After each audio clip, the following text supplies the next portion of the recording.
Shown for the first time ever at Apple's Worldwide Developers Conference in June, Walkie-Talkie is one of the biggest additions coming to watchOS 5 this year. All Apple Watch owners, except for those with the first generation devices, will be able to communicate with each other by simply selecting a contact name and pressing a button. The Walkie-Talkie app first appeared in the initial beta release, but was non-functional. With the release of watchOS Beta 2 this week, the feature is live. Let's check it out. Opening up the app, I'm greeted with a screen saying Walkie-Talkie, a fun way to talk to other Apple Watch users. Below that message, you'll see a list of your contacts. To add someone to Walkie-Talkie, just tap on their name and that will send them an authorization request. At this time, you can add anyone and even attempt to send audio even if they don't own an Apple Watch.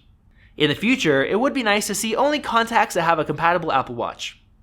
If you want to remove a contact, just slide over and press the X icon. If someone adds you to their Walkie-Talkie app, you'll get an automatic request asking if you want to pair. Once a contact is added, select them from the list. It takes a few seconds to connect, and then you can simply hold down the talk button while speaking. If your contact is available, they'll get a notification sound and haptic feedback before your voice message is played. Hey Max, how's it going? This works in real time with virtually no delay. Good man, just checking out this Walkie-Talkie app. How are you liking it so far? I really like it. I like watchOS 5 in general. The improved Siri watch face and all the new workout stuff, pretty awesome. Yeah, I definitely agree. I think with this new Walkie-Talkie app, I'm not going to use the audio feature in messages anymore. As long as people have it enabled, this is much more convenient. Definitely, and much quicker too. Just like real walkie-talkies, only one person can speak at a time, and if somebody else is sending audio, your talk button turns into a dynamic circular waveform. Spinning the digital crown will lower and raise the volume. If you try to talk to a contact that has walkie-talkie disabled, the app will let you record your message and then will try to connect. After about 5 seconds, you'll get a message that they aren't available. If someone tries to contact you while you're not available, you'll get a notification that they tried to reach you.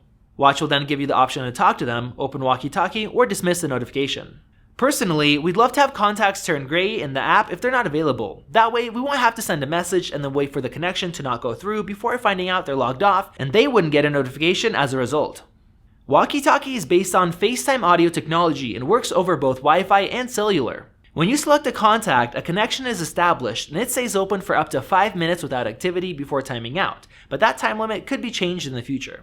By using a live call, nothing needs to be recorded, sent, and downloaded, which makes it much faster and more private. Once you have a contact added, the app is enabled by default and a shortcut icon shows up at the top of every watch face. If you don't want to be interrupted by an audio message, you could disable walkie-talkie by swiping down and toggling available, which will also remove the shortcut. All watch faces supporting complications will be able to use the new shortcut icon for the walkie-talkie app. After our first hands-on experience, we're extremely impressed. My wife used to send me audio clips through messages, but it was slow and tedious to use. Walkie-Talkie, on the other hand, is just an overall enjoyable experience. I don't have to pull out my phone, open messages, click the play button, and wait for it to load. Everything is simple, quick, and just like Apple says, fun. If you enjoyed this video, like it and hit that subscribe button. Also, check out our price guide, which makes it extremely easy to find the best deals on Apple products, updated daily. Be sure to follow us on social media, and we'll see you in the next video.